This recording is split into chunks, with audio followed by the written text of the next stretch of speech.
J'invite du coup les prochains intervenants sur la table ronde sur les blogueurs Food and Wine, donc Anne, Dorian, Grégory et Nadia, si vous voulez bien venir nous rejoindre. Alors on va leur demander de se présenter pour ceux qui ne les connaissent pas. Est-ce que qui a déjà été sur un des blogs ou sur la chaîne YouTube Cooking the Tube qui est déjà allé? Ouais, alors je vais faire l'inverse. Qui n'est jamais allé sur le blog de Dorian, d'Anne, de Nadia ou sur Cooking the Tube? Non mais osez, levez les mains. Bon, vous n'aimez pas manger en fait. Bon, on va peut-être faire un tour de table, même si on a vu quelques-uns ne sont jamais allés voir ni vos blogs, ni vos comptes, puisque l'enjeu c'est ça. Blogueurs, on vous appelle pour certains blogueurs, d'autres youtubeurs. Qu'est-ce que ça veut dire réellement? Est-ce que ça a encore du sens de vous appeler comme ça? Est-ce que finalement vous n'êtes pas devenus des influenceurs qui dépassent le média sur lequel vous avez commencé, le blog? Je vais démarrer par les femmes, Dorian, si ça t'embête pas. Nadia, présente-toi. Alors raconte-nous depuis combien de temps tu blogues? Alors j'ai commencé à bloguer en 2005, là ça va faire 10 ans bientôt. Donc ça a commencé comme un petit carnet de recettes pour partager mes recettes avec mes amis et ma famille qui n'arrêtaient pas de me demander telle ou telle recette. Et donc à ce moment-là, les blogs commençaient à surgir sur la toile. Donc je me suis dit pourquoi pas, donc je vais créer mon blog et mettre mes recettes préférées pour la partager avec ma petite famille.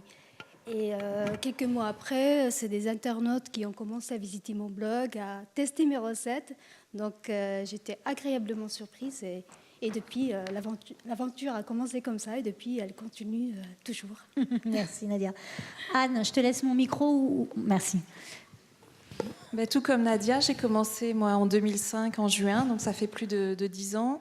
J'ai commencé parce que mes 2 enfants avaient des allergies alimentaires et que j'ai dû arrêter mon travail et aller chercher qu'est-ce que j'allais bien pouvoir leur faire à manger le soir.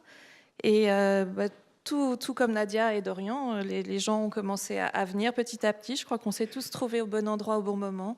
Et voilà, et aujourd'hui on partage toujours avec passion nos recettes. Quels que soient les médias sur lesquels qu'on utilise. Dorian? Je peux revoir ceux qui sont jamais venus chez moi? Je ne les ai pas bien repérés. Je note les noms. Tu as les noms? D'accord. Avant, je répondais, j'étais blogueur et j'étais heureux. Aujourd'hui, je ne sais plus très bien. Donc, ce que tu es ou si tu es toujours heureux? Les deux. Les deux. L'aventure a commencé comme Nadia et Anne en 2005. Donc un petit blog par hasard. Et puis depuis, ça s'est beaucoup compliqué. La suite dans 2 minutes. Grégory? Donc moi je suis un bébé blogueur au départ. J'ai juste monté mon blog il y a 6 ans maintenant, qui s'appelle Un homme au fourneau. Et puis il y a 2 ans, 1 an et demi, le principe du blog c'est le partage. Donc c'est vraiment... partager avec une communauté et on poste des recettes et puis on a des retours, on a des commentaires. Ça fait super plaisir de voir les photos de nos recettes chez les uns et chez les autres, moins chez des sites commerciaux qui les prennent comme ça. Mais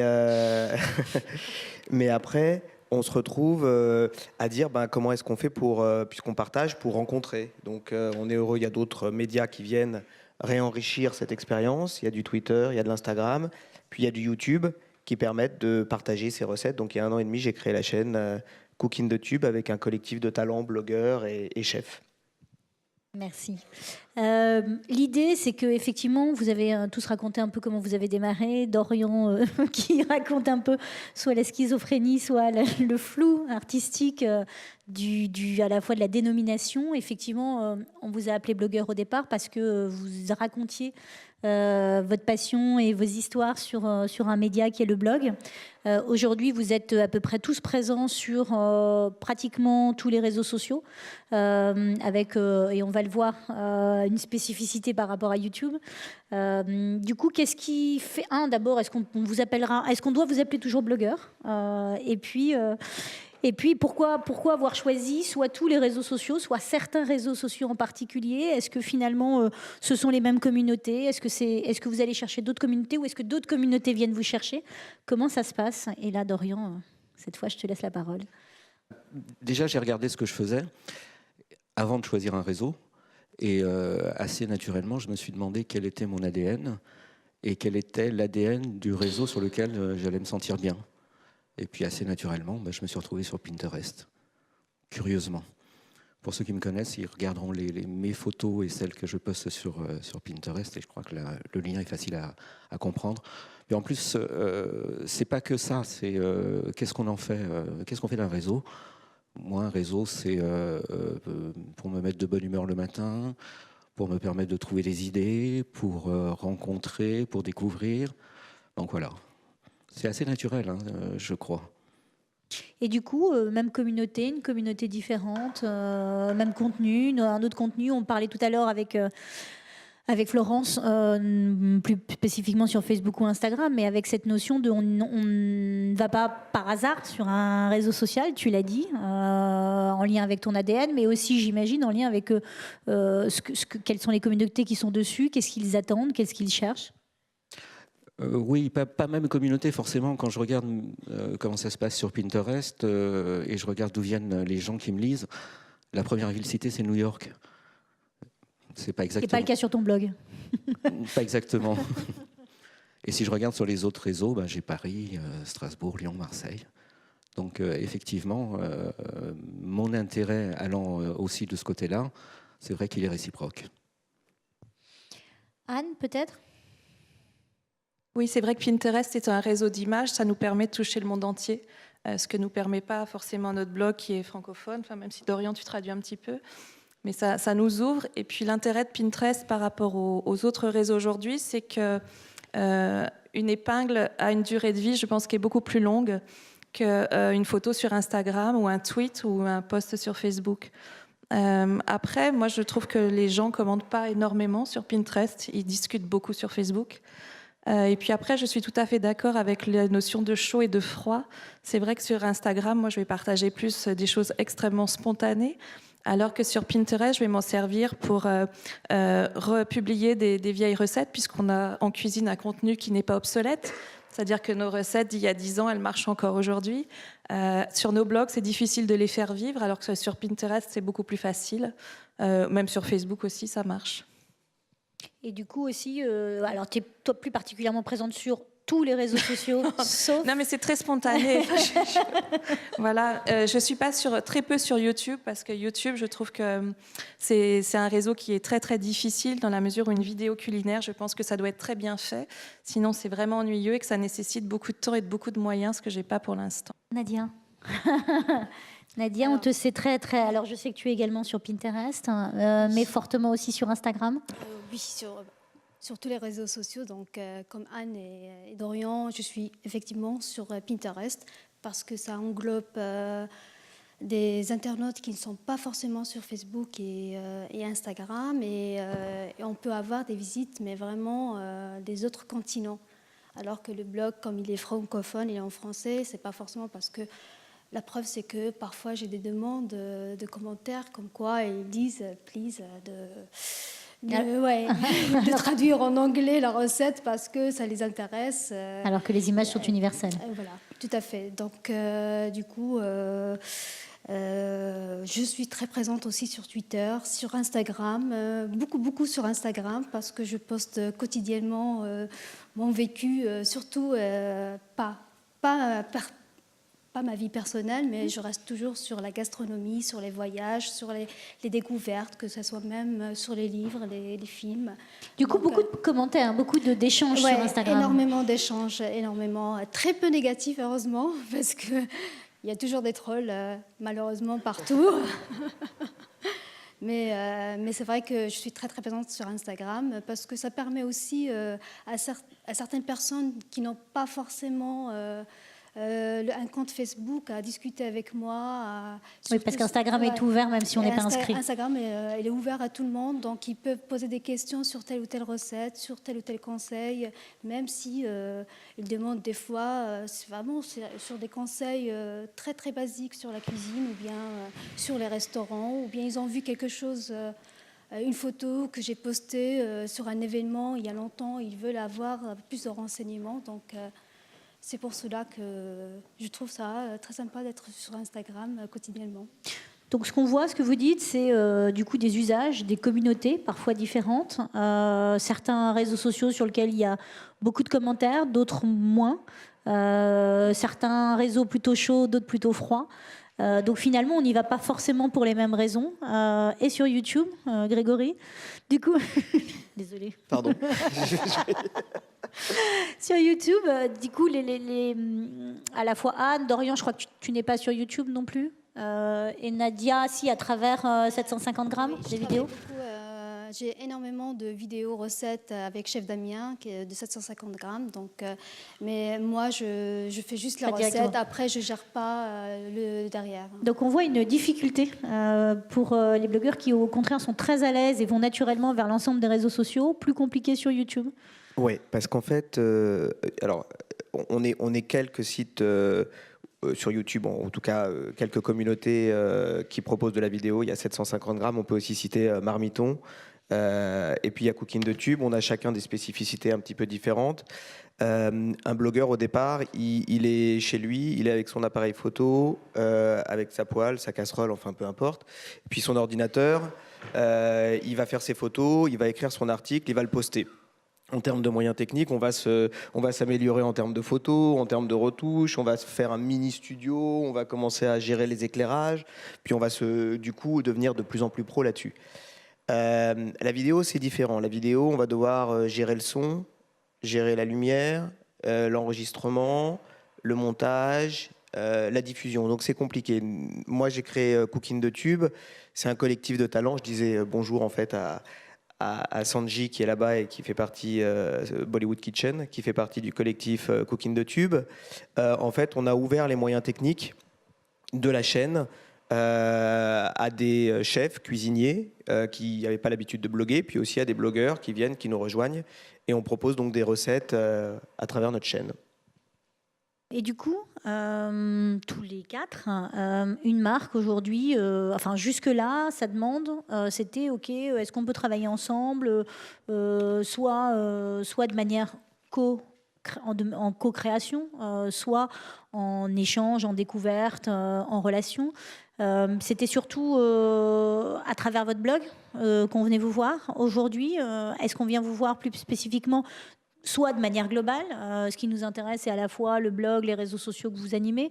Est-ce que c'est plus un réseau social? Comment est-ce que ça fonctionne? Parce qu'aujourd'hui, vous êtes, encore une fois, plus que des blogueurs. La patate chaude. Oui, on demande que ce soit, qu'une recette qu'on peut créer pour une marque, par exemple, soit relayée sur tous les réseaux. Ça fait vraiment partie aujourd'hui de ce qu'on nous demande. Après, moi, personnellement, c'est rare qu'on m'ait demandé du contenu que pour Instagram, par exemple, parce que c'est vraiment, j'ai pas eu de demande pour Facebook ou pour Twitter ou pour Pinterest. Par contre, pour Instagram, ça m'est arrivé.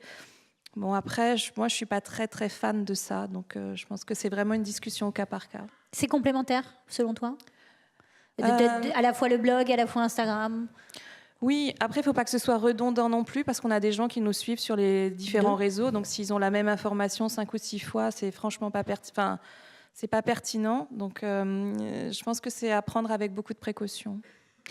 Alors, il y a l'angle que vous représentez, vous, en étant chacun, d'une certaine manière, une marque. Mais si moi, je venais en vous posant une question, en vous confiant une marque qui est une très jeune marque dans le monde des recettes sur le online, qui est Nutella, très jeune dans l'esprit des recettes que l'on génère nous-mêmes, parce qu'effectivement, il y a beaucoup de recettes, énormément de recettes sur Nutella, mais qui ne viennent pas de nous. Et donc, si un jeune chef produit venait vous voir en vous disant « mais quelle est la manière la plus habile d'utiliser les réseaux sociaux pour communiquer des recettes officielles de Nutella ?» Je crois qu'on en a peut-être 5, 10, pas plus en France. Quelles recommandations vous pourriez faire à une marque sur ce type de questions, s'il fallait ou pas choisir entre l'un ou l'autre de ces réseaux, entre forcément plusieurs ou une concentration sur plutôt juste un, vous qui pratiquez ça du coup depuis des années et qui avez donc cherché un peu vos voies respectives à travers ces différents réseaux, qu'est-ce que je fais moi avec Nutella? Je répondrai déjà ce que je réponds à toutes les marques. Connais-moi aussi bien ou mieux que tu ne te connais toi-même. Après, toujours pareil, selon mes envies et mes goûts, je vais proposer plus facilement un réseau que je connais mieux et dont je connais le fonctionnement. Donc je vais peut-être leur proposer de diffuser ça. Plus proche On le va micro. revenir sur le réseau. Le micro plus là. Pardon. D'accord, donc plutôt sur Pinterest parce que c'est un réseau que tu maîtrises bien, donc tu restes dans ton ADN. Tout à fait. Mais si on doit parcourir effectivement la globalité du champ des possibles et qu'on doit se dire s'il y avait, avec un budget donné, parce qu'on s'affranchit de la question du temps, on se dit qu'il y a des équipes derrière, c'était une des problématiques que vous avez Tu lances évoquées, un il y a brief, le en temps, fait, etc. là. Oui, d'une certaine manière. Je vais où et quelle est la manière la plus efficace? Vous qui avez l'habitude de vous connecter avec beaucoup de personnes qui connaissent vos contenus, qui savent comment vous écrivez, qu'est-ce que vous nous recommanderiez pour une marque, la mienne ou une autre, Seb, là aussi, enfin, il y a pas mal de marques qui sont là. Comment est-ce qu'on fait ce choix? Bah, déjà, je leur conseillerais, dans le cas de Nutella, de venir me voir pour Pinterest et de continuer et d'appeler aussi Anne. Par contre, moi, je vous demanderais, ça dépend. Enfin, ça dépend de ce que vous voulez faire. Moi, je trouve que l'intérêt d'avoir un billet de blog, parce que c'est vrai qu'aujourd'hui, ça perd un peu de son intérêt, mais moi, je trouve que l'intérêt, c'est qu'il est là et il est référencé. Et il est référencé, bien référencé, pour longtemps. Alors qu'un Instagram, un tweet, un Facebook, ça disparaît vraiment. Donc, ça dépend de la pérennité de la chose. Peut-être que si c'est un concours très ponctuel, il vaudra mieux un réseau où l'information passe de façon très rapide. Alors que si vous voulez un contenu plus durable, plus pérenne, un billet de blog sera plus important. D'accord, non, mais des éléments très rationnels de réponse, merci. Et YouTube, alors j'y vais ou ça ne sert à rien? C'est une petite start-up. Hein. Ils ont à peine 10 ans. Ils sont aussi vieux que vous, en fait. Hein. Donc, petite start-up, mais assez prometteuse. Tu poses plein de questions dans une seule question. Quel média utiliser pour quel message? Quel message pour quelle cible? Quelle cible pour quelle durée? Il y a un mix des médias. Comme Anne l'a dit tout à l'heure, on va tweeter. Le tweet qu'on va faire, c'est un petit oiseau, c'est pas pour rien, il s'envole. L'Instagram, il va donner un visuel, il va rajouter de la tenue. Le Pinterest, il va être un peu plus international aujourd'hui et il va être dans la durée. Le billet de blog va rentrer un peu dans le fond et dans le détail de ce que tu veux dire. Et la vidéo, c'est un média qui est encore différent, qui va te permettre de voir par l'usage ce qu'on est en train de faire. Donc c'est ton positionnement, il va être en fonction de ce que tu veux. Est-ce que tu veux être disruptif dans ta communication et faire une vidéo qui buzz avec derrière une récupération qui va venir sur une recette ou une recette pure et auquel cas, c'est ce que Dorian a dit, tu vas t'adresser aux personnes qui ont une communauté puisqu'en fait tu vas t'adresser à travers eux à leur communauté, donc il faut que tu les connaisses et que ça soit en accord avec ta marque. Alors c'est très bien parce qu'en fait ça nous amène à ce qu'on voulait essayer de mettre en avant sur cette table ronde cette année. C'est qu'effectivement, de part, parce que je suis très content de mes agents, je les remercie, ils travaillent très bien, hein, que personne ne soit. J'en suis sûr, Je ne suis pas venu désespérer ici en espérant trouver la réponse au brief imbriefable.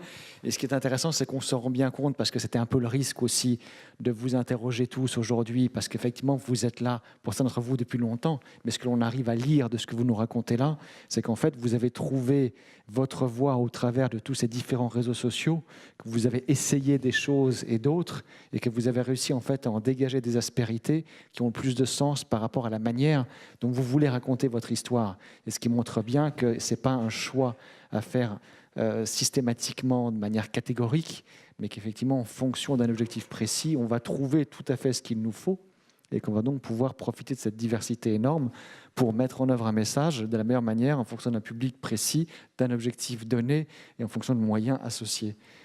Donc vous en êtes un bon témoignage. Il n'y a pas de formule magique, c'est ce qu'on se disait quand on en a discuté ensemble.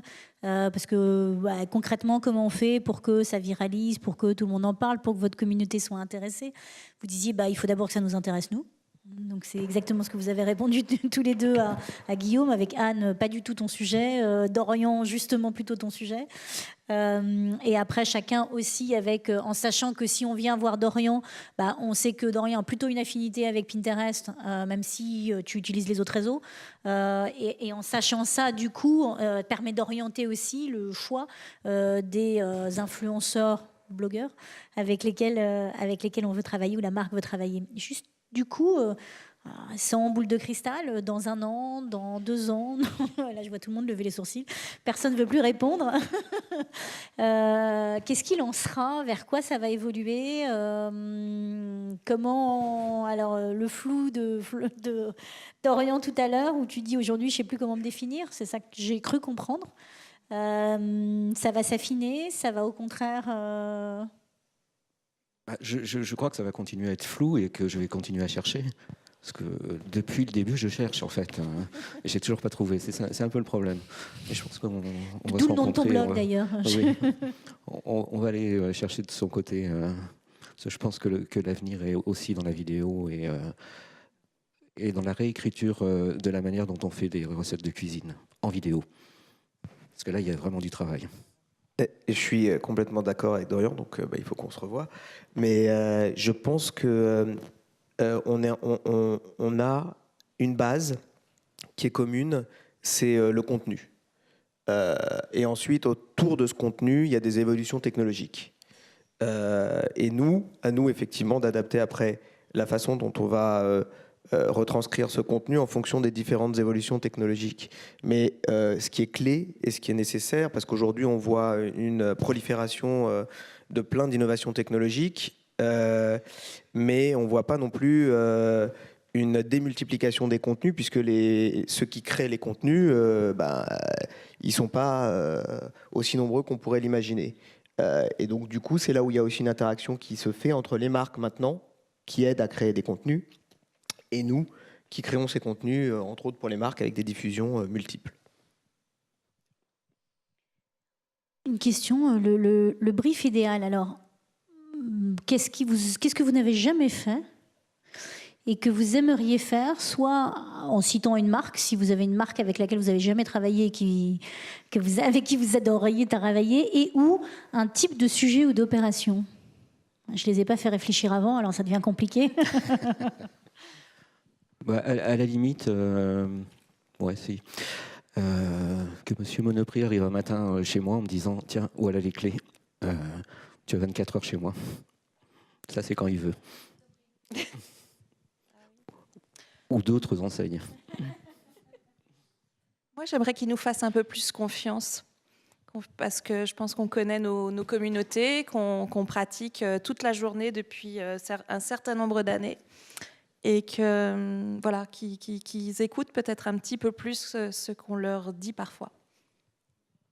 Moi, j'ai fait il n'y a pas très longtemps avec une marque qui s'appelle... on peut citer les marques ou il faut en citer plusieurs à chaque fois? Non. Donc, Pierre et Vacances. On est entre nous. On est entre nous, ça. Donc, j'ai fait il n'y a pas si longtemps avec Pierre et Vacances pour Cooking the Tube. On a pris un food truck et on a créé le food truck le plus haut du monde. On l'a amené à 3000 mètres d'altitude avec la station La Plagne. Et du coup, on a créé un lien avec des recettes dans le food truck. Donc ça, c'était pour la partie food. Pour la partie événementielle et buzz, faire justement cette espèce de disruption complète. On n'attend pas un food truck à 3000 mètres d'altitude, ça c'est sûr. Et ensuite, on a permis à la marque de briller et de rayonner complètement sur une station qui normalement est détenue en majorité par son principal concurrent, à savoir le Club Med. Donc on s'est bien amusé, elle nous a fait confiance, elle est allée avec nous au bout du délire food. Et donc ça, c'était un très bon souvenir. Alors, ce que je ne ferai jamais, c'est cuisiner les insectes. Mais les manger, oui. Ni les manger, non. Donc, oui, j'ai bossé énormément avec des marques et je bosse beaucoup avec Seb. Ils sont là. C'est une équipe formidable. C'est toujours un plaisir de bosser avec eux parce qu'on s'éclate vraiment. Et puis, quelle marque je ne sais pas. Sincèrement, je ne sais pas avec qui travailler. Pas de souci. Avec Grégory, allez. Du coup, ce qu'on entend dans ce que vous dites, c'est à la fois travailler en collaboration, échanger, discuter, mieux comprendre, partager, être en affinité. Et puis de l'audace, un peu se renouveler. On a beaucoup entendu les ateliers, les battles, les recettes, et aujourd'hui on se dit ok, qu'est-ce qu'on peut faire d'autre maintenant, ça suffit, qu'est-ce qu'on peut apporter d'autre, avec en conscience ce qu'attendent vos communautés. Vous les interrogez, vous savez ce qu'ils cherchent.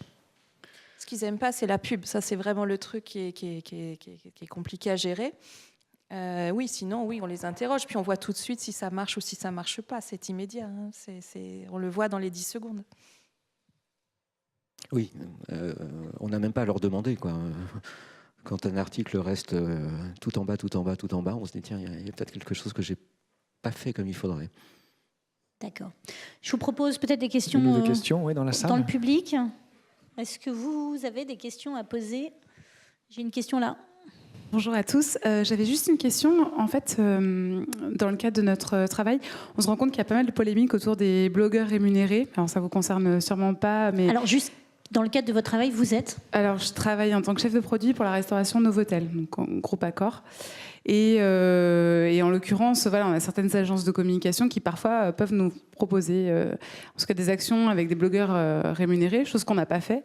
Mais voilà, on entend parler effectivement de polémiques là-dessus. Voilà, je voulais savoir un peu votre point de vue là-dessus.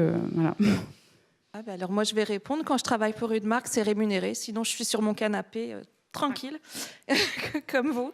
Par contre, ce qui est très important, c'est déjà de sélectionner la marque.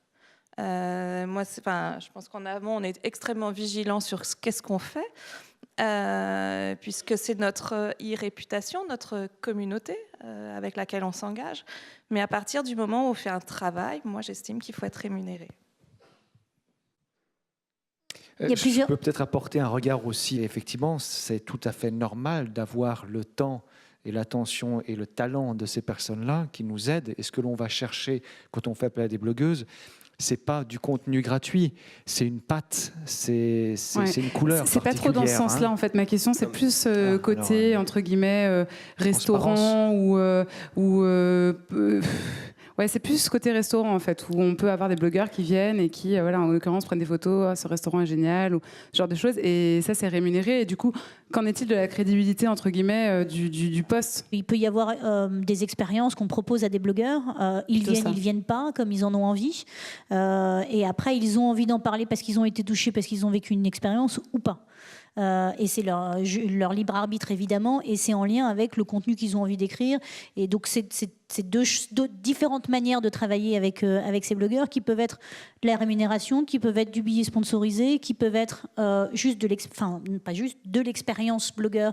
Et du coup, ils en parleront ou pas, suivant ce qu'ils ont envie de faire et suivant si ça les a intéressés ou pas du tout. Donc, il n'y a pas une voie possible, et ça dépend aussi des blogueurs. Donc, il n'y a pas une voie. Je pense qu'il faut très bien connaître les blogueurs et la manière dont ils ont de travailler, de savoir quelles sont les affinités qu'ils peuvent avoir avec tel ou tel sujet, telle ou telle marque. Anne disait, elle a une sensibilité particulière, notamment aux problématiques allergiques. Il faut l'avoir en tête. Donc il y a des sujets qu'elle ne traitera jamais, et d'autres au contraire sur lesquels elle sera peut-être plus en affinité que d'autres blogueurs. Et c'est surtout ça, bien connaître à qui on s'adresse et de quelle manière on peut s'adresser à eux pour être. Et c'est ce qu'on disait tout à l'heure, beaucoup d'échanges, beaucoup de discussions. Et c'est ce qui fera qu'on sera le plus pertinent. Ce qui m'importe aussi, pardon Greg, c'est que notre communauté soit au courant. Moi, si je fais une recette pour une marque, je dis j'ai fait une recette pour une marque.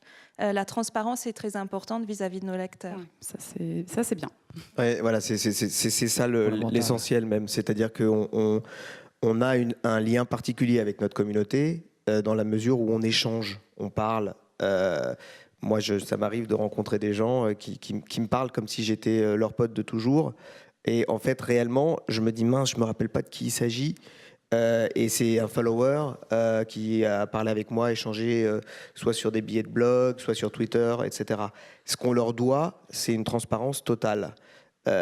Et du coup, si on a des billets sponsorisés, ce qu'on appelle des billets, ce qu'on a dit, ce que Pascal a dit, c'est des billets sponsorisés. Maintenant, je ne connais pas de blogueur autour de moi qui dira que c'était très bon si c'était très mauvais et même s'il a été rémunéré, ou alors faut plus le suivre. D'accord. Non, mais c'est vrai qu'à partir du moment où le follower est prévenu, c'est honnête. Ok, merci. Bonjour, je m'appelle Tristan et j'ai fondé une start-up qui s'appelle Moi Chef. On est une start-up, on n'a pas les budgets de Novotel ou de Nutella et pour autant on a besoin de relais de communication comme vous. Comment on fait? Comment est-ce qu'on s'adresse à des gens qui sont populaires comme vous pour se faire connaître? Simplement, j'ai parlé d'une sauce sriracha il y a une quinzaine de jours, qui est faite par une start-up qui est la première sauce bio du marché. Je trouvais l'idée marrante. Ils m'ont dit, vous voulez en parler? On vous envoie un pot. Le pot doit coûter 2,70. Donc je l'ai écrit, pot offert, et j'en ai parlé. Moi, C'est le coup de personnellement, cœur. pardon, Oui, pardon, excusez-moi. Moi, personnellement, il y avait pas mal de petites entreprises qui commençaient et ils voulaient absolument un peu de publicité. Donc, ils m'ont contacté par Twitter ou Instagram et ce fut un plaisir de partager leur marque par Twitter, par Instagram, parce que ça m'a plu, la façon comment ils m'ont abordé et aussi ce qu'ils proposent. Donc, il n'y a pas de souci, lorsqu'on est convaincu, on partage avec plaisir. Oui, c'est vraiment au coup de cœur. Mais surtout, vous contactez-nous bien parce qu'on a quand même beaucoup de trucs. Moi, on m'appelle Chère Mercotte, par exemple. Je suis extrêmement flattée, mais je dis c'est pas moi. Comment tu le prends? Je suis très très flattée, mais je dis voilà, c'est pas moi. Ça m'encourage pas à lire la suite, quoi. On a vraiment beaucoup. Ou alors chère blogueuse, chère blogueur, ça on en a des millions. On reçoit énormément de mails par jour, donc soyez sincères, soyez courts, et il y a plein de choses qu'on fait parce que c'est des coups de cœur. Merci. Merci beaucoup. Vous vouliez peut-être ajouter quelque chose? Ou c'était bon pour vous? Merci beaucoup. Merci à vous tous. Il faut qu'on surveille un peu le planning pour tenir. Bon, attends.